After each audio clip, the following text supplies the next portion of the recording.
Welcome, fans, once again to That Was Two with professional wrestling independent referee Brad Livingston, a podcast about wrestling by yours truly. I am Brad Livingston. Super excited about today's episode. Got a fantastic guest for you, a veteran of the independent scene. Mr. Jay Freddie is going to sit down and join us and talk to us about his career. But before we get going, first, I want to talk about this past weekend. This past weekend worked for IWE in Fairfield, Maine and Brewer, Maine, and we had a special guest, fans. We had the franchise, Shane Douglas, sitting down and getting an opportunity to talk to Shane Douglas about wrestling, something that he is very passionate about, something that he is very, very talented at, and he has a mind for it. Shane Douglas is one of those people that will forever go down as being a part of the change. He is the man who won the NWA Heavyweight Championship, threw it down, and introduced us to Extreme Championship Wrestling. Of course, ECW changed the landscape of wrestling and brought in a completely different style of wrestling in terms of something that was national. He was there for WCW. He worked with Ricky Steamboat. He worked in a tag team with Johnny Ace. He, of course, was the champion in ECW. Went to WWE. We won't really talk about that, but he has been everywhere. He was part of Impact, or TNA, if you will. He has been everywhere, and he was just a pleasure to work with. He was absolutely fantastic. But aside from that, fans, I wanted to introduce a new part of the podcast, and that's going to be a recommendation from yours truly of a match that I think that you should watch. Today's match comes from ECW television, so if you have the network, you can go on there and you can check this out. It's from February 7th, 1995, a very, very young Al Snow. He was going by the Snowman Al Snow at that point. This was his second televised match, and he was facing Chris Benoit. Chris Benoit had now picked up the moniker the Canadian Crippler due to the fact that he broke Sabu's neck, and then, of course, they played up on that.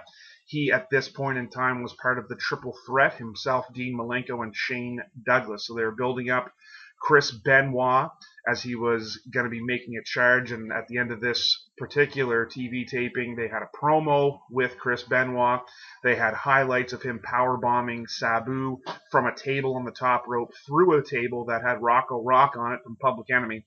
Anyway, back to the match. Chris Benoit versus Al Snow, fans. You want to take a look at this, and I'm going to tell you why. When people look back at ECW, they, of course, go to the extreme part of ECW, the blood and the caning and the chairs and New Jack jumping off of the top of the building and all those other things. But ECW, fans, was also known for its technical wrestling, and this was a prime example of that. Go back, fans. Check this out. February 7th, 1995, the Snowman Al Snow versus Chris Benoit. They tell the story, fans. They show you very early on who's the babyface, who's the heel. They work it perfectly, and the ending is spectacular. You have to see this. You just have to. If the only Al Snow that you know is the Al Snow that you saw in WWE, you are cheating yourself. This is a fantastic display of all of the talents that Al Snow has. And of course, the incredibleness that was Chris Benoit. Check this out. February 7th, 1995 on the WWE Network, ECW TV. Check it out, fans. So here we go. Without further ado, Mr. Jay Freddie. This is a young man who wrestles primarily right now out of New England and Japan. He wrestles for Wrestle One. He's been wrestling there for the last 3 or 4 years. He's going to talk about that. He's going to talk about the number of people that he has worked with, who he feels are the people that helped him with his career the most. He talks about it all, fans. You're going to want to stick around for this interview. So here we go, Mr. Jay Freddie. Jay, how's it going? Doing good, Brad. Good to be here. How you doing? Oh, man, I'm doing great. Looking forward to this. All right, so the question that I always start off with, nice easy one. Growing up, were you always a fan of the business? Oh man, I'm just like pretty much 95.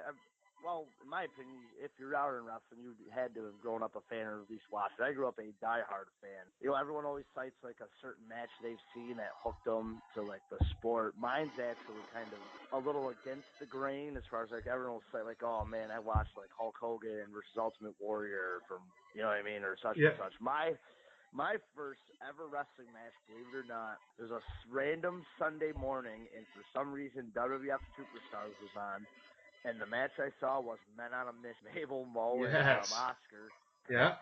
And they're like a local squash match, but I just remember seeing these guys come out to the Men on a Mission theme, the rat theme, the whole crowd's waving their hands. I was like, man, that's kind of cool. And then I watched it, and then I actually had older cousins who have been fans since the early 80s. And back then, you know, they had a pretty vast library of tapes, and I remember just bumming off all their old Coliseum home videotapes, and they'd tape all like everything, and then from there it was just wrestling. So that was my first ever experience with wrestling. I always grew up a diehard fan. You know, obviously I grew up with two younger brothers, so of course there's three of us to like reenact pay-per-view cards and wrestle around the living room in the backyard. So, oh yeah, I mean definitely grew up a big diehard fan. So when was it that you decided, hey, I want to give this a go? I always knew I wanted to do it. When I was 18 years old, my senior year of high school, I was looking around at wrestling schools, and my original plan was to move to Philly, and I was going to join Ring of Honor school, but then I found out there's a company at the time called 2CW that was just starting up, and they had a school in Syracuse, and I did a little research on it, and I saw that the trainers there were trained by Killer Kowalski, and a lot of the guys who were going to that school were being used on the shows, and it was only an hour drive from my house up in Watertown, so I was like, yeah, I definitely want to give this a try. And I remember in high school we had to do what they called a senior exit interview, and mine was wrestling, and they all thought it was a joke at first, and then when I replied with like information on schools, this and that, I definitely met the criteria, I guess.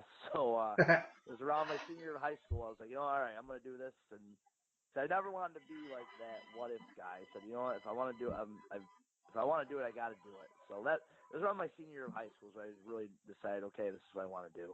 And so, like you said, you went to, is that what it was called? Circle Square? No. Squared Circle. No, there. 2CW Squared Circle Wrestling. Right. So you went there to get your training in. And what about your first match with them? Can you talk a little bit about that? Oh, yes. My first ever match, because while I was training, I would also be like the timekeeper, and then I would make my way to being the camera guy, and then there's kind of like, it was cool. It's like a really organic thing.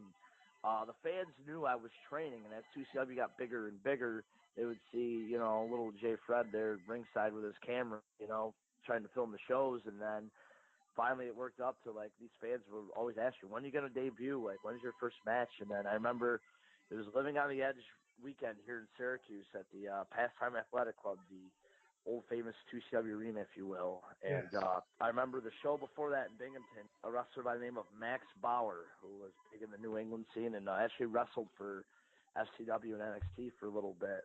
Yes, you know, was looking for an open challenge. He just tossed this camera dude in and beat him up, and then I went to go get back in the ring, and then next thing you know, I cost him the match. So at that show, it was Max Bauer and Jason Axe, another local wrestler, versus Spike Dudley in a handicap match. And they're like, no, we want to be fair. Let's make this a tag match. And then out of nowhere, Spike said, I didn't care. You could pick my partner, and they picked me. So my debut match, it was me and Spike Dudley together as a tag versus those two. That is quite an introduction to the business wrestling with somebody with that much experience and somebody who's been to the big time in Spike. So you don't really hear about that in terms of your first match being with somebody like that. So that must have been quite the learning experience for you. Oh my God, it was amazing. Of course, Spike's obviously, you know, so relatable. You know, he was the giant killer. You know, and just fought, and it was cool because like tagging with him, like it was just a like experience that was unreal. But and another twist to this crazy debut is actually after we actually won the match, they had like a little stable, and then their third guy came out and started beating us up. And then the Sandman actually came out and made the save. So it's like my day. I'm like sitting here like, you know, a 19, 20-year-old kid going, holy crap! Like, okay, I'm tagged with Spike Dudley, and the Sandman's gonna come out and save me. Like, this is crazy, you know. That's unbelievable. That is a wicked way to debut. That's unforgettable. I noticed that when you first started, you were working under Jay Freddie, but it was just Jay, period, Freddie. Yeah. What was the reason behind that? I don't know. I think whoever just started writing the name, just started just doing an initial, and I was like, okay. I don't know if it's because of the old MySpace thing where you can like only use certain characters, or Yeah. that's a, we're going that old as far as MySpace. I don't know. And then someone just was like, let's just spell it out. So like, okay. And then it just went out, and then from there it was just that. Like that name actually is a nickname given to me in high school Okay. by an old friend, so it just kind of stuck. So 2008 kind of rolls along, and I noticed that you worked quite a series of matches with somebody who's listed as one of your trainers. It's not always 100% accurate, but Zachary Springgate III. Was he one Yeah. of your trainers? Yes, he was. He was actually the head trainer when I was there. He was right in there. He taught, right off the get go. He had his hands right on me as far as molding you.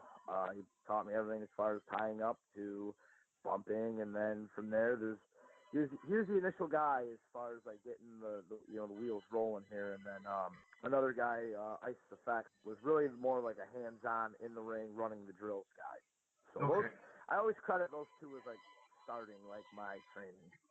Getting the opportunity to work your trainer for a series of shows, that must have been something that really helped you move along, and also was probably kind of an honor to be able to have the opportunity to work with your trainer. Oh yeah, it was great. I mean, especially something like that. When you're so green and so young. I mean, obviously I was very fortunate. They put me in good hands. With someone who, that's worked with me and knows what I can do, and knows what I'm capable of doing, and sees potential, could pull out of you these ideas that you thought you never had. So for me, it was very good as far as being under the learning tree. Like I said, getting in there and initially like I said, working with someone I was very familiar with who helped me, and then from there, just get a little more comfortable in my skin in the ring, and then being able to branch out after that. So I really credit them for taking care of me as far as that. That's wicked. I noticed that then in 2009 you had kind of a rivalry going with Colin Delaney. Can you talk a little bit about that? Yes. It was actually, I remember I wrestled Colin the first time a week after he just got released by WWE, and Oh, wow. then we had a killer match in Binghamton, and then from there it just started into like a little feud. It was like he's out of WWE, and this young Hammenegger from upstate New York is beating him here in 2CW, and now he's not going to take it. So him and I had a really good series of matches in 2009. And then from there, it just we actually legit just wrestled 3 days ago, believe it or not, in Rochester. Oh, After all these wow. years later. Oh yeah, yep. And he's another one. He's another one of my favorite people in and out of wrestling, and one of my all-time favorite opponents. It's crazy, and it's good to see that he's back doing 205 Live and all this stuff here and there. And it's just crazy to me how a guy like him doesn't have a job like full time. Like he's super talented and gets the business and gets wrestling, and he's another one of my favorite opponents, and another guy that's you just go in the ring and click with, and he brings it every time. But yeah, that was our first ever encounter. Like I didn't really know how to like. I remember when I first met him. I was still relatively young. I was like, holy crap. Like, hey, what's up, man? And then from there, just rolled into a good series of matches. So how did it come about? I mean, obviously with 2CW, you were training there. You roll in to start working there. How did Top Rope Promotions end up coming to be? How did you end up working there on such a regular basis as well? Actually, a lot of that was through Spike and just like word of mouth too. I remember my one of my other trainers, Isis Effects, was going down to Top Rope a lot to feud with Spike and all that. And then obviously just wrestling 1-on-1 if you want to get somewhere, get in a car and go. And then they needed guys for like some festival weekend or whatever. But I knew that was probably an opportunity to work, and I was like ready to, see what's out there. And then I remember working him the first show down there, and me and Isis went out, had a great match, and then from there I wrestled one of their guys the second day, had a really good outing, and then from there it just kept being brought back, earning rapport with the boys, and just from there just stemmed to being brought back more and more, and then just turned to a regular thing. But I think it was Spike and ice effects that were like the initial, like, okay, let's get this guy down here. I mean, that's so important, obviously, in the independent scene is to make those connections and make those drives. Can you talk a little bit about how important it is to be your own advocate and be your own agent and be willing to make those drives? Oh yeah, absolutely. Like, I mean, I remember like back in like 2008, 9, and even 10, like, I was brand spanking new. Like, I remember I'd drive, to anywhere I could get my hands on, as far as like I'd drive 5, 6 hours to New England for like $20, or Yeah. sometimes less than that, but then it was also on me during the week to make enough money, at a regular job to have the funds to go do it, so a lot of it's just getting there and going and being seen, and that's something I try to preach to a lot of like younger guys in wrestling. I mean, now, it's not to sound like an old dinosaur or anything like that, but kind of like around that time period, there was really no Twitter, Facebook. You know what I mean? It was all like back in the day. You sent DVDs or tapes of your matches. You know what I mean? Like YouTube wasn't even around, I don't think. Where now there's such a social media platform, which I will kick myself in the rear. I'm okay at it, but I'm not as good as like a lot of these guys are. A lot of these guys are. You look at social media, they're rock stars. It's like, holy Yes. crap, where, a lot of these guys now can get on a Twitter and Facebook and just get themselves over. And obviously with the internet being so out there and everyone sees it and they're like, holy, like, yeah, this guy's the man. Where back then, like I said, it was sending tapes and just driving and getting in the car and going. I mean, it's still the same thing today. You send your matches everywhere in emails and stuff like that. But one thing, like I said, what I was getting back to is like a lot of younger guys. That's why I preach is like get on any show you can while you're young. Because wrestle as many people as you can. Wrestle every different style. Go to this place. Go to this place. Just get in front of people. And like use it as like say like if you have a regular company you can work for full time. That's kind of bigger. You get on those smaller shows. So you have like new ideas you want to try, and then you try them there, and if they like them, great. Use it. If Yeah. not, then throw it away. It's kind of like being in a band. Like Right. there's a song I want to try. If they like it, cool. If not, well, we won't put this on the set list. But that's basically like I said, it's just getting out there and doing it. That's a big thing I preach. Nice. So important. In November of 2009, you worked Mike Bennett for the heavyweight title, and then that seemed to kind of roll into like a nice little feud for you because you ended up winning the title from Jason Blade a little later on in 2010, dropped it to Mike Bennett, but you guys kind of kept going. What was that experience like having a nice feud with somebody of that caliber so early in your career? Oh, Mike Bennett's great. Yeah, that's another thing. Another being under the learning tree thing. Mike Bennett's another guy. He's so easy to work with too. I mean, the guy's got it all. I mean, incredible body, incredible build, can wrestle his tail. And that's what I think. And that's another thing he used too. Like I remember when he was doing the ROH thing, the fans would try to like bury him, say he can wrestle the ROH style, But Mike Bennett can wrestle any style he wants. Mike Bennett's great. And that was another thing when just like being in and that's why I like being in programs and being in like feuds or whatnot because you can tell a continuation story versus just a one-off match. Like you can build off what you did last time. It's like okay, we did story continuing into here and here and here. And obviously with twice my size, as far as mass, a little bit taller, so obviously there's a story in itself. He's gonna beat the little dude up, and the little dude's gonna want to fight back. And like I said, it turned into I remember we had a last man standing match, I believe in Brockport, which was wicked awesome. We did like the Rocky 2 finish where we both KO'd each other and one had to get up before the bell, 10 count. And, but it was great. I mean, Mike Bennett, unbelievable. But yeah, that was a nice little feud that lasted a while. And we went from going from singles matches to all the way to having false count anywhere matches. Like there's a lot of cool like ideas to thrown around and a lot of cool different style matches to work.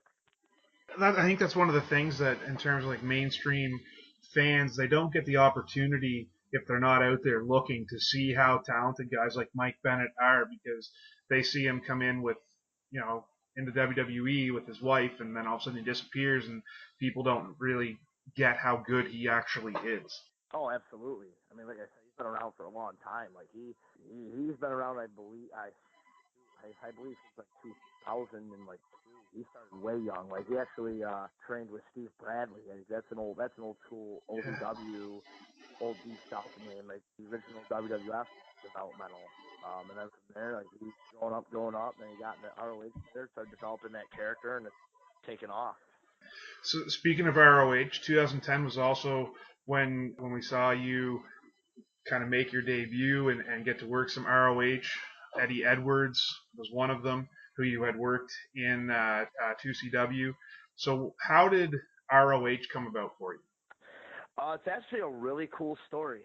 I originally was booked by back when Bobby Cruz, the ring announcer, was booking he would book all like the extras, like guys who would like just be backstage, hang out. I remember talking to him at a Top Rope show, believe it or not. He's from that area, and he did a couple shows for him. And I told him I was interested, and I got booked. And then, unfortunately, there was too many, so he had to pull me off. And then he said, I'll try to get you on the next one. But then a week later, I wrestled Davey Richards at 2CW, and that was the match I begged for because I always was a huge fan of Davey, and I could relate to his, his story. And I remember at the time, Davey was like the guy. Like 2010, 11, he was the man. Yeah. Like he wrestled Tyler Black, Seth Rollins, for some of you who don't know Seth Rollins' ROH work. Wrestled him up in Toronto at Final Battle, I believe. And a week later, he's at 2CW singles, and because Eddie was over for Noah in Japan.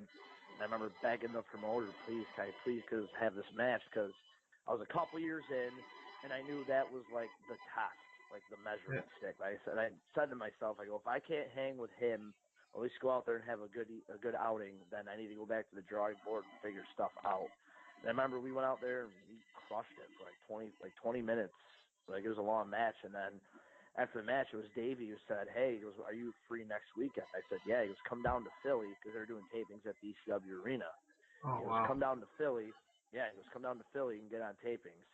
And then from there, it was really Davey getting me down there. And then I remember seeing Bobby, and then I remember I was just stretching out, hanging out, and Bobby Cruz came up to me and said, hey, you're going to be in Eddie's 10-minute hunt tonight, when he was doing the TV championship, challenging any one gimmick there. Yep. And I remember he was beating guys in like 30 seconds or whatever, and Eddie came up to me, and he goes, hey, what do you want to do? And I was like, huh? I was like, excuse me? I go, this is your thing, man. Like, what do you want to do? And then from there, Eddie gave me 4 minutes on TV, 4 minutes. And like Eddie's another guy who I attribute a lot to in pro wrestling. If it wasn't for Eddie Edwards, I probably wouldn't be where I'm at right now. So that was how I got started with ROH. It was there, it was gone, and then it was there. Yes. Wow. And during kind of the time in 2010 when you were with ROH, you also worked Daniel Bryan, of course, working at that point in time, Bryan Danielson for 2CW. Can you talk a little bit about that match? Probably my top two favorite matches. I just remember, like I said, I had the match with Davey in June. Yep. And then we came back in August.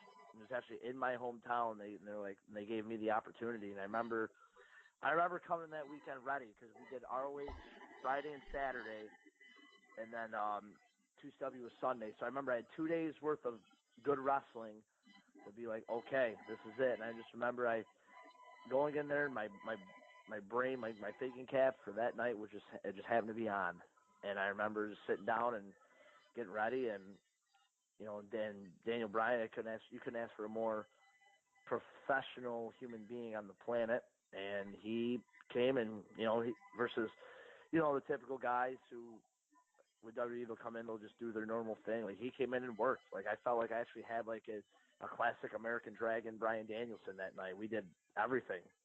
Wow. From the backdrop off the top rope to the whole nine. Like we went out and did it. And then he got the win at the end, but then he said a very nice speech, afterwards and stuff, and said a lot of compliments, and a lot of nice things to say in the back after. So that match right there was really, I think, in my head that clicked. That was just kind of like, okay, like this is for real. You know what I mean? Yeah. And it's weird because like I feel like now, like it's like 2018, 17, 16, like those are the matches I wish I had now. You know what I mean? Versus then.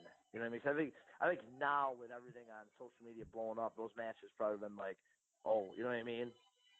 I mean, they're special as it is. I think that as far as like internet wrestling community, it could have been more. You know what I mean, for my stock, but it's still like I said, it was still incredible. Yeah, absolutely incredible. So you had a couple more opportunities with ROH in 2011. What was the locker room like at that point? Like I've heard so many good things about the ROH locker room and how they treat everybody. What was your take on it? Oh man, the ROH locker room, that was awesome. I mean, it was so laid back. Like everybody was just so laxed.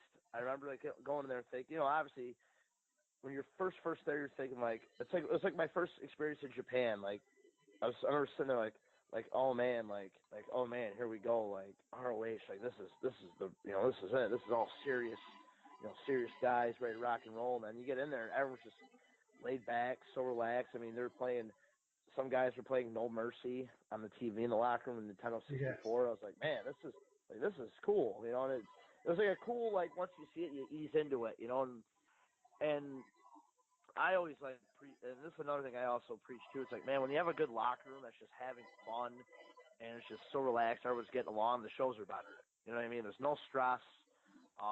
It was really cool. I remember just hanging out, and I remember hanging out with Kenny King and Rhett Titus for a while. Like those guys were always super nice to me and would talk to me, and I would always hang out with Eddie and Davey, and then Tony Kozina and Kyle O'Reilly. Yep. Like that. Like usually my car for ROH was me, Davey, Kyle O'Reilly, and Tony Kozina. Like that was always like our little car we rolled with. But everyone else was cool. Like the Briscoes were cool. Kings of Wrestling were super awesome, and even Cornette at the time was there. Cornette was actually super cool. Like Cornette was always super nice to me. Always super, super nice to me.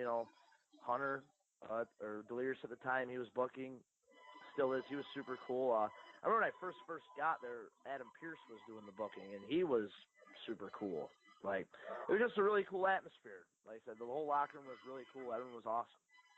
Yeah, that's what I've heard from so many guys that have had the opportunity to go there. Is exactly what you said. So that's fantastic. In 2011, you pick up the 2CW heavyweight title, and then you go on to defend the title against Eddie Edwards, Sami Callihan, and Brody Lee. For fans that don't know who Brody Lee is, hopefully you would, but if you don't, Luke Harper. What are some of your memories from that time? Because like you just line those guys up, you're having singles matches with them for the top belt. Can you talk a little bit about your experience with that? Oh, especially if the matches change. Like once you're a champion anywhere. I tried to find, like, I actually would go back and watch old. I remember when Bret Hart won his first WWF title, and that was kind of like the story I wanted to tell with it. Because, like, Bret won it, but then out of nowhere, as soon as he won it, he had all these giant guys lined up to take it. Yeah. So with Bret's stories, he always wanted to be, like, the fighting champion or take on everybody. So, like, I remember it was like when Bret, like, beat Flair for the title. I believe it was, like, a week later, he's wrestling, like, Papa Shango on Saturday night's main event for the belt. So I remember like seeing those string of matches, and like the story I wanted to tell with it was like, all right, like I got the belt, but now I'm in defense mode. You know what I mean? Like I ain't chasing it. Like now these guys are here to take it. So, and obviously like Sammy's got a different style than Brody. And Yep. they got a different style than from Eddie. So it was cool to wrestle like three different kinds of matches, and like always telling the story was like, wow, like the belt could lose tonight. You know what I mean? At the same time, you still can keep it. Like you know that sense of drama where it's like versus like, oh, okay, he's got the belt, he's gonna win tonight. Like, match is like, okay, this belt could lose tonight. Because I always felt it was like, okay, if I'm in a position where looks like I'm losing, I think at the end of the day, if I retain it, I think it means more. Like with a fight, like fighting my tail off to keep it. You know what I mean? So that was like the cool like stretch I could tell with it. And so we roll into 2012. You still have the 2CW heavyweight title, and then for me as a fan, probably my favorite match of yours, because I've watched a bunch of them over the last 24 hours getting ready for this, and my favorite, just kind of as a geeky wrestling fan, is unfortunately when you lost the title, but the match itself was unbelievable. It was yourself and Brody Lee again, Kevin Owens, and SWB, so Slick Wagner Brown for fans out there.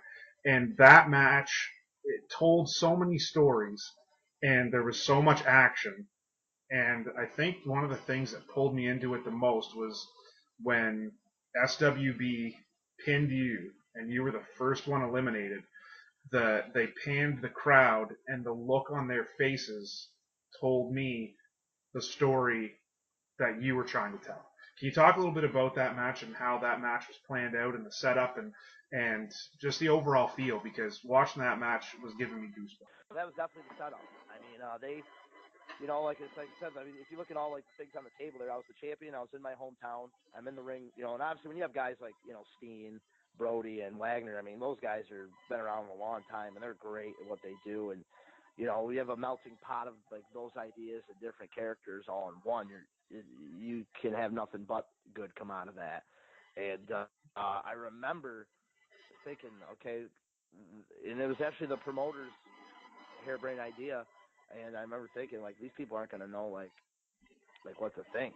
Like, that's another thing, too. Like you hear, like some guys will, like, all him and haw about something like that, where I thought it was interesting. I was like, no one's going to expect me to, in my hometown as the champion, to be out first. And when I went out first, you had three, like, then from there, that, like I said, the crowd was absolutely, like, stunned and shell-shocked.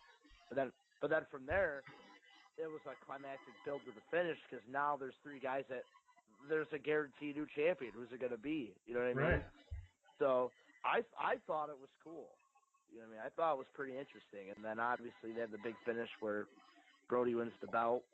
Yep. And then they all went nuts. It was Brody was such a huge baby face there, and it was cool. Like I remember even sitting back afterwards, like in the locker room, just kind of watching the finish, and I was even like, all right, that was a pretty cool reaction. Then from there, it kind of gives me something to come back to. So Yeah. obviously, like it was something really cool. I absolutely loved every second of it watching it, and it was just fantastic. One of the things that I missed as we were going along, so I was getting excited about that, was you had a match in 2011. It was a Stairway to Hell match with Jason Axe with Terry Funk as a special enforcer. Can you talk a little bit about that? That right there. Whew, I mean, Terry Funk is one of my all time favorites. And like I said, I'm just, like it's crazy. Like we're talking about a lot of these. I'm just very fortunate. I'm was very fortunate and lucky to do a lot of these things. And I remember, me and Axe we had that feud in 2CW for that was like 5 years. Like Mm-hmm. we were like the Raven and the Tommy Dreamer feud of 2CW. And then to have Terry Funk, the man, be the hardcore icon, be the enforcer, and then at the end, and the finish, which I remember talking to the promoter 2CW as like after the match, I go, can we get Terry back quick? I have this dumb idea to have Terry win the 2CW title, so I think it'd be cool. But then we thought about it. We thought about a way we could do it, and I remember we had the match. Wagner comes out as the champion. He pies me with the belt. And then he's arguing with Terry. He says he's the legend, he's the man. I'll put a belt up right here. And I remember doing the Terry Funk jab, jab, jab, cross, punch, and then Terry Funk's doing it to him, and then Terry Funk inside cradles him. I count a 3 count, and the place goes balls, and then me and Terry Funk are celebrating with a belt, and then we cut this emotional, raw, like off-the-cuff promo in the back where Terry gives me the belt, and then that was actually what led to me winning it. It was like Wagner was still the champion, but Terry saying, "Don't give the belt back. You're the champ. You're the true champion." And I remember sitting there going, "Terry Funk's doing this for me. Like this is unreal. Like this just shows like the guy always thinks business first, and what a payoff can be out of anything, And that for me was unreal. I mean, Terry Funk's, like I said, time to time, I've seen him a few times after that, and he still remembers, like we'll still talk here and there, but Terry's great, and he's, like I said, he's the legend in and out of the ring. He's 100% genuine, and that's what I admire about him most. So we move ahead a little bit into 2013, 2014, and you started working for AFA and WXW. How did that opportunity come about, and what was it like working for somebody like AFA? Oh, it was great. I mean, I remember a couple of my buddies were down there, and there was another weekend I had off, and I was working the Pennsylvania scene for a while, and then when I got down there, Sam was running the shows. Off at that time had moved to Florida, but he'd come back here and there. I just remember, obviously the Inoue family, they're wrestling royalty, Yep. and their connections. I just saw it as another opportunity, another place to work, and they had a lot of good guys down there. And they got the Wild Samoan Training Center, which a lot of those guys are super talented, and it gave me more people to work and more style to wrestle. And then I remember one show down there. They did the Samoan Dynasty reunion and a 10-man tag, and I remember just as a fan sitting back, it was Afa, Samu, Lance, Sam's kid, Afa Jr. and Lloyd. The Inoues are all on one team, and they own Allentown, Pennsylvania. And I remember that night it was packed, and when they came out, that place was bonkers. And me as a fan just sitting back watching. Then when Afa got in the ring and did something, I was like, holy crap! I think he even threw a Samoan drop at his age, Wow. and I just remember explode. I just remember being the fan in me was like, that's unbelievable. Here in a little hall in Allentown, PA, which is packed. I think there was 600 people there, but they were on fire. It was great. I mean, WXW is a cool place. Like I said, the locker room, very chill, very relaxed, and it's cool because they do it just like how you'd be at TV. You have TV times for matches, you do promos afterwards, so it's a good place to groom you as far as being ready for television. So you worked there quite a bit, and of course 2CW as well, a few other places, and then 2015, Blam, Japan. How did it come about, the opportunity to work for Wrestle One over in Japan? The Japan thing's a lot like the initial Ring of Honor story. 2CW booked Tajiri for Living on the Edge weekend, and he brought over two of his young guys, Ryon Fujiwara and Usuke Kodama. Mm-hmm. And I remember wrestling them both that weekend. And the original plan was, at the time, Tajiri had a company called WNC, Wrestling New Classic. And at the time, me and another person, and this harebrained idea actually was going to come to fruition, but it was going to be a 2CW invasion angle, and Matt Hardy was going to be our third person. Oh, wow. And, yeah, that was all in the plans, believe it or not. And then I remember I had my passport, the tickets were getting ready to sent, ready to rock and roll. And then a week later, WNC closed. I think they had something with their sponsor, whatever. And I remember being crushed. Yeah. And then I just it was Japan at the end of the day was always my end game in wrestling. I mean, WWE obviously would be great. That's the dream. But I was always grew up a huge Japanese wrestling fan. And I remember saying, if I could just do it one time, that'd be awesome. I could, not be content with wrestling, but say you know what, I go, at the end of the day, times it comes a time I can't do it, then I can say I was happy. But so WNC folded, and then I just remember 6 months later getting an email because Tajiri then got a Booker office role in Wrestle One, and they still wanted to bring in more foreign talent. And then I got asked if I was still interested, and I was like, hell yeah. So from there, just kind of keep keeping tabs with them, and then May of 2015 is when my crazy journey with Wrestle One started, and I haven't looked back since. I mean, your first show was in the famous in Tokyo, the Korakuen Hall. What did it feel like walking to the ring, and that's a piece of history when you look at the historical significance of wrestling. That is one of those places that's like a mecca. What was that feeling like? Oh, it was a pinch me feeling. I remember because there from Shinokubu Station, we took the train to Korakuen, and Korakuen's attached to the Tokyo Dome. And yep. I remember walking up through Tokyo Dome City there, and then you go over the hump, and then there's the Tokyo Dome. And I was like, holy cow, And then obviously Korakuen Hall is anyone's wrestled there. I remember we're the opening 6-man tag, and I remember in the back stretching out and ready. And we came out to some music. They had the lasers, the lights, and the place was packed that night. The main event sold the building out. It was Muda, Tajiri, and Kabuki all on one team as Team Mist there. Yeah. So I remember the opening match, and we came out there, and I'm like, oh my, like I remember standing on the top rope, putting my hands up, you know what I mean, and getting the introduction, the fans are like, holy crap, like just. I think there's just like a smile that couldn't be like wiped off my face. Like I knew like we had to do some business, but like I just remember just not like I said like not giggly, but just kind of like wow, you know what I mean? Like Yeah. pinch me right now. This is unbelievable. So, in terms of working in Japan, were there any challenges in terms of the language barrier? No, wrestling is such a universal language. Um, and a lot of the holds in Japan actually are called in English. Okay. But from there, like I never had a problem with it. Nope.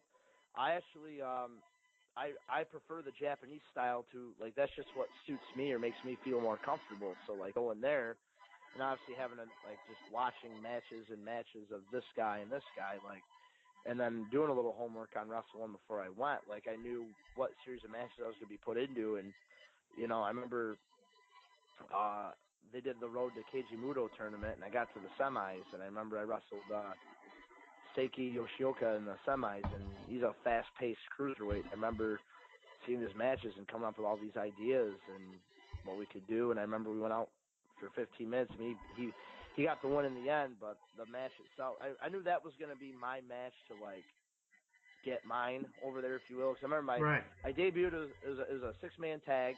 You know, we did some cool stuff, but I remember that tournament being as like, okay, this is my opportunity to to really show, you know, what I can do and really earn a spot, you know what I mean? And I remember my first match I was with Kumagoro at the time, who was a young boy, super young, and like over there, young boys only really have like 3 or 4 moves that they do. You know what I Right. mean?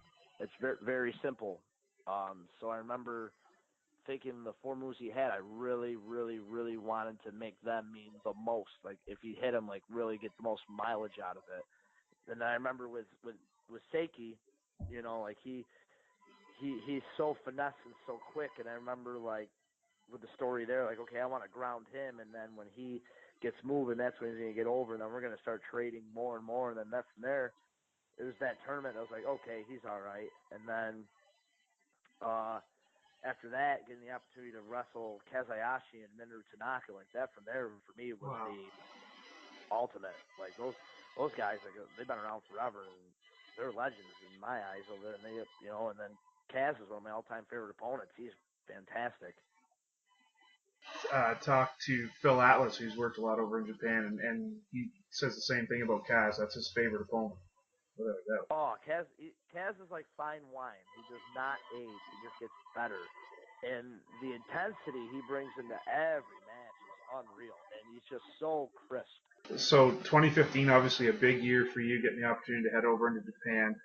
But the end of 2015 saw the end of 2CW, which in their final show was yourself, Pepper Parks, for fans of Impact, I mean Braxton Sutter, and Sean Carr versus the Bullet Club, AJ Styles and the Young Bucks. Can you talk about the feeling in terms of like that's the last show for your home company where you started, plus getting the opportunity to work the Bullet Club?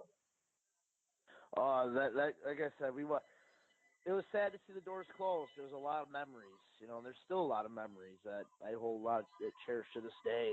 And I remember that night, especially for the local guys, you know, the guys who've been around, who were there every show, and you know, who were around setting up and tearing down rings to help promoting. You know, like it was definitely a team effort. And I remember it was kind of like I felt like it was our way of being rewarded. You know what I mean, for all the years and a thank you. You know, and I remember they did 2 shows. They called it 2 sets. They did an afternoon and evening show. And I remember we opened up as Team 2CW, and then the fans had no idea. I go, they're gonna go nuts when we call it the Bullet Club. And then Yeah. the show starts out. The show starts out in a 6-man tag. Us gets the Young Bucks and AJ Styles, and it was just awesome. I remember being sad that the doors were closing, but also maybe a cool opportunity to open another door. You know, like when one closed, another one opened. You know, so and obviously taking the Meltzer driver into the Styles Clash from there was pretty awesome. So Yeah. But yeah, it was neat. It was sad but neat at the same time. I mean, it's always hard to see your home fed close, so I can just imagine the feeling going there, but the excitement of the Bullet Club as well would be, I can't even express it. 2016, go back to Japan.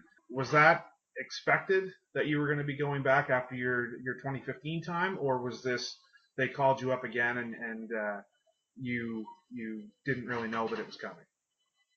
Nope, I knew I was going back.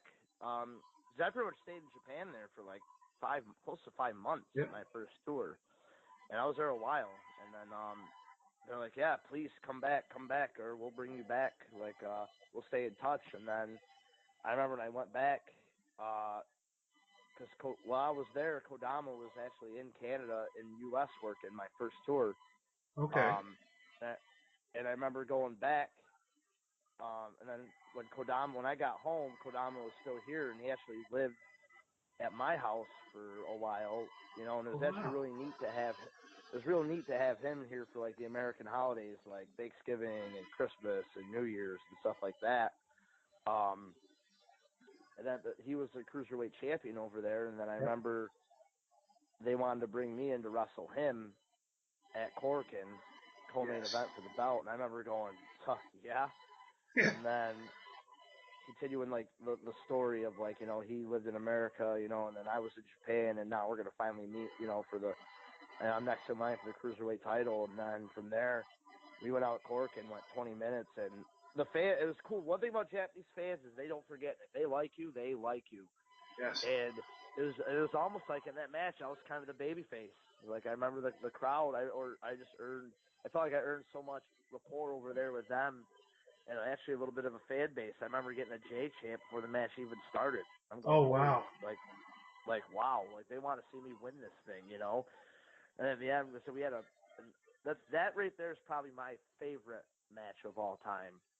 A title match at Corkin Hall, and against someone who I pretty much consider family, was part of my family. Yeah. I mean, and like he took care of me in that match, and there's a couple times where the crowd thought I was gonna win it, and then he won in the end. And then I remember we had a big hug, and the place was standing and clapping. I put the belts around him, and then from there, just the story continues. Yeah. Oh wow, that's fantastic. 2017, early 2017, you made the trek up to Canada. That's where I'm in New Brunswick, Canada. But you were up for C4 against a team that is slowly starting to build a name in around the New England area. The Tabernacle team, Matthew and Thomas. Was that your first time up in Canada? Um, Up in Canada, no, I actually did. I did a show up there like really early in my career. It was so early I can't even tell you what company it was. I think it was like a one-off little thing. But I remember I was supposed to go over to C4 back in 11 to wrestle Kevin Steen, and I remember I had some problems at the border and they sent me home, but that's all cleared up now. And I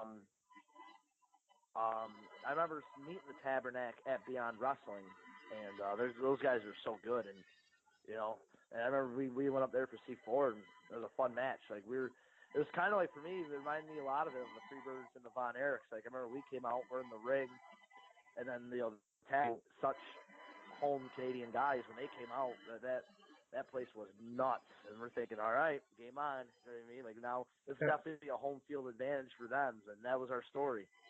So it was absolutely fantastic. That's awesome. That's unreal. Also in 2017, you made it up towards where I am. Like I said, I'm in New Brunswick, right on the border of Maine. I work out of Maine. You came up, worked for Randy Carver for a couple of times in early 2017. You worked Chris Dickinson and you worked Anthony Henry for Limitless. What brought you to Limitless, and what was your experience like with Limitless? Oh, Limitless is awesome. Limitless right now, and Beyond and Limitless right now are and Wrestle One are basically my three main places right now. I remember seeing Randy at Beyond Wrestling shows, and then he started doing Limitless, and I remember seeing all the guys he was bringing in, like, wow, who's he of indie wrestling, and the matches were killing it. And I said I wanted to be up there, And then I remember hitting up Randy, and Randy knew my work from beyond. I was like, hey, man, I'd love to come up to Maine, and then from there just stemmed to my debut match was an awesome outing, and then at Limitless, they've got a buzz right now. Like, it's so cool because like there's not a lot of wrestling in Maine at all. So like those fans care. Like when all those fans come to those Maine shows, they're awesome. Like they are dedicated fans, and he's got such a following going there now. He runs that armory there. There's 500-600 people there. You know, it's awesome, and they're into everybody and everything. They know what's going on. So, Limitless is like definitely one of the places in wrestling you should be right now. And the thing that's unbelievable is that I think Randy can now legally drink. So, like this is a kid, and he's just got it. He knows what's going on. He's so smart. Oh, he is. Randy's you could tell he's a wrestling fan growing up, and you can just tell he gets it. And I think being around good wrestling and him starting his own thing, and he gets it, and he delivers a product that every show delivers. I mean, he's definitely in the driver's seat right now. So, summer 2017, you head over and pick up back over to Japan. And you pick up a big title win. Let's talk about that. The UWA World Trios title. Yourself, Shio, and Kumagoro pick up the World Trios title. Let's talk about that.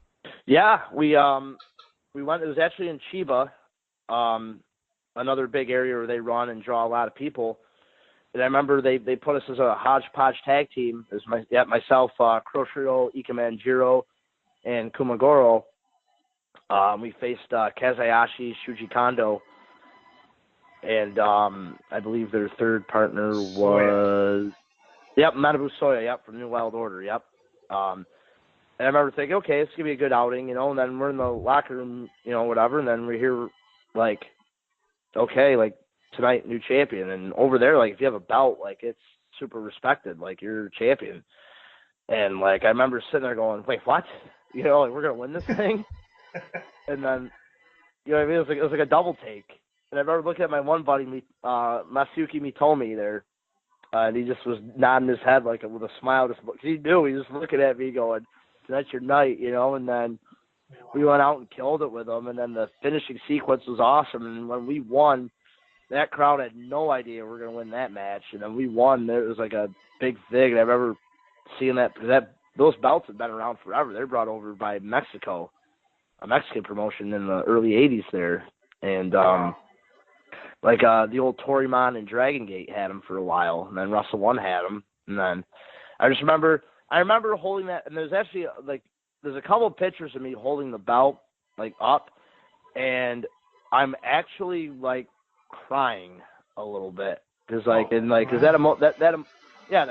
emotion, there's nothing fake or phony about that. That was real. I remember holding a belt going, wow, my dream was always Japan. I would have never have thought in a lifetime I'd have a title over here, and I was just soaking it in for everything it was worth.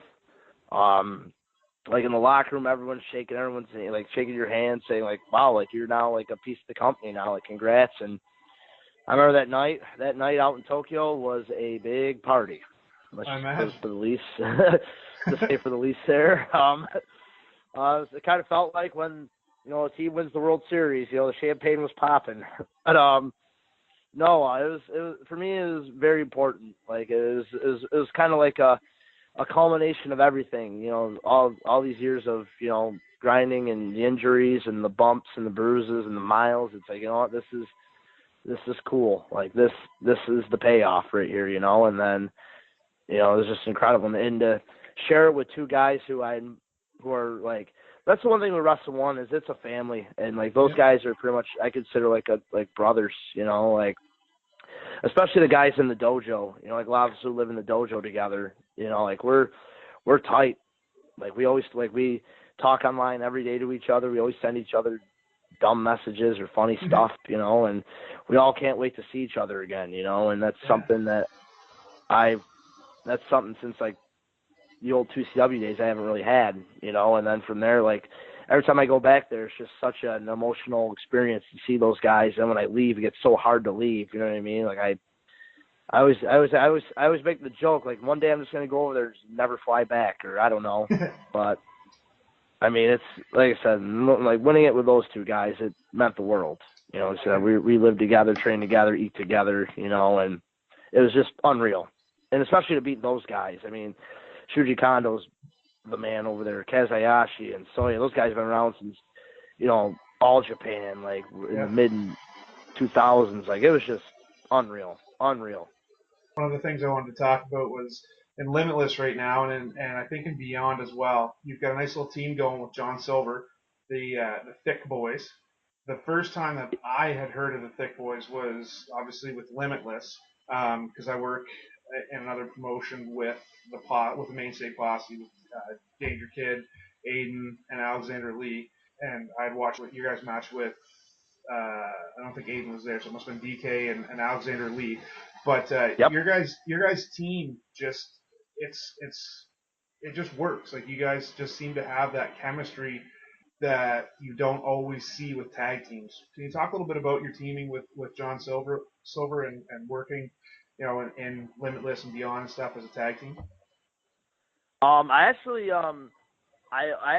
at Beyond right now I actually tag with Rory Gulak. Right, American Strong. Yep.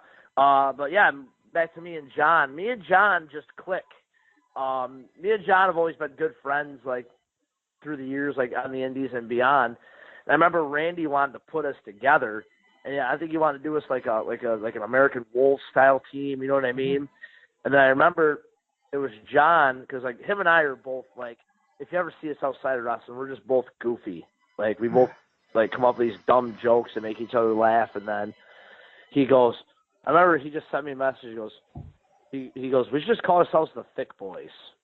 And I was like, Thick Boys? And I goes, yeah, we're both kind of stockier dudes, and we should just make a shtick out of it. And I was like, all right. And then him and I just started spitballing ideas like, oh, we should totally wear denim vests. We should totally wear backward hats. We should totally come out to Rush.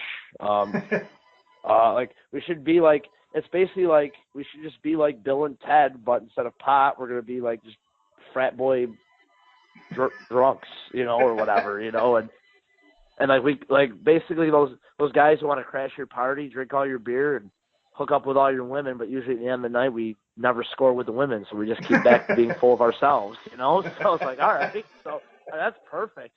And then we, that first match we had, we tagged together against LAX, was our first ever tag match together. I mean, what a way to debut. I was like, oh, okay. Yeah. And then I just kind of fed off him. Like, he would start doing the little gyrations, and I'd do them with him, and then like the flexing, and then just the shtick, the hodgepodge shtick we do with the gimmick. But then when it comes down to the actual bell-to-bell wrestling, we go in there and still do our thing, and we'll spitball to each other double team ideas and like certain scenario tag stuff, and then from there it's just worked. And I remember we had a match, we did a Powerbomb TV Super Show there against the Ugly Ducklings, and we went out and killed it with them. And the Thick Boys, man, that's a tag team I'm just waiting to see like break out. You know what I mean? Because I just think it's that, and American Strong as well. Both teams are just, I feel I'm just super comfortable with, two good guys, and then I just think it works. Where in the world did you and John come up with the Rubik's Cube? Because that move looks just disgusting. I don't even know how to describe it. That was John's idea. Wow. I remember thinking of a lot of finishers, and John for a while tagged with Alex Reynolds with the Beaver Boys. Okay. And they used it. So he's like, hey, you just want to start using the Rubik's Cube? And I was like, okay. And I remember we did it, and then just it's a finish, like we just hit it so well, and then from there we just started using it. Yeah, we should definitely keep that. Oh yeah. So I gotta credit my tag partner on that one. He was the mastermind behind that one. And he's the brain behind a lot of it. Just when I was watching the match with the two of you and Danger Kid and Alexander Lee, and you guys hit it on Alexander Lee, I was like, what was that? That was awesome. Yep. That brought me right out of my chair. It was wicked. All right, just a few more little kind of wrap-up questions. In terms of yourself, do you have a preference between singles or tag? I'm comfortable with either or. I'm really enjoying the tag wrestling right now because believe it or not, I've never had a tag partner. And this is the first time I've ever tagged. Like, I've ever done tag team stuff, like, on the regular and on the steady. So I'm really enjoying it right now. I'm really enjoying the tag team work. I still like getting my singles kicks in, but I'm really enjoying the tag team wrestling. And what about working babyface versus working heel? I'm comfortable with either or. Obviously, the babyface is wicked. I think for me it just comes naturally because it's always an uphill fight. Being a heel is great. I mean, I was trying to think of Terry Funk as far as being a heel, as far as mannerisms and just saying wacky stuff in between moves or whatever, or sequences, and being just a miserable prick as a heel. You know, like when Terry Funk had a feud with Jerry Lawler in Memphis, like that's what I like to watch. You know, he comes out like a maniac, you know, and he's basically saying this and this, and then Terry would, whenever he'd get beat up, he'd kind of like turn into like a coward, which I thought was hilarious. You know, like he's gonna rip your head off and this and that, and then he's begging you not to beat him up. You know what I mean? So I think it's awesome. So I try to relate as far as that goes. Nice. And in terms of like as a worker, what for you makes for a good referee? Good referee. The referee's the third man in the ring. You know, he's the third man. You know, when you have a good referee, especially like with false finishes or, you know, like when there's like a big kick out, you know, when you have a good referee that can really get down there and like 1, 2, and then that hand's coming down that third count just as fast or in the same keel as the 1-2 count, and he really sells that emotion of a 2 count, you know, like that really, like, that's what gets the crowd up too as well. And plus, excuse me, yeah, if you have a good referee in there too, can also like really help as far as communication and all that, and you know, especially if you're on like your times, your matches or whatever. And like I said, if a referee's really like not just kind of sitting back and watching the match go, but really like in there like a real official. Like I like a lot of like we had a couple referee trainees at the school years ago, and I remember saying to them like, there's certain guys to watch, but also watch like boxing referees. Like you ever watch a boxing like a Mills Lane or somebody like or Joe Cortez, like they're right in the fight. Yeah, you know what I mean, like they're watching both guys. Like and they just sitting back watching a boxing match. Like he's like they're searching for this punch or searching for this, you know, for the breaks. You know, like they're really in tuned into the match. You know, so that's what I always like in a referee, like someone who's like in there doing their job. Nice. So if a booker ever wants to get a hold of you, what's the easiest way to do that? Also, any merch you have, opportunities for merchandise fans may want to grab a hold of, where could they see that? And also, finally, where can fans see Jay Freddie in the upcoming near future? Yep. You can like to contact me. Like it's pretty easy.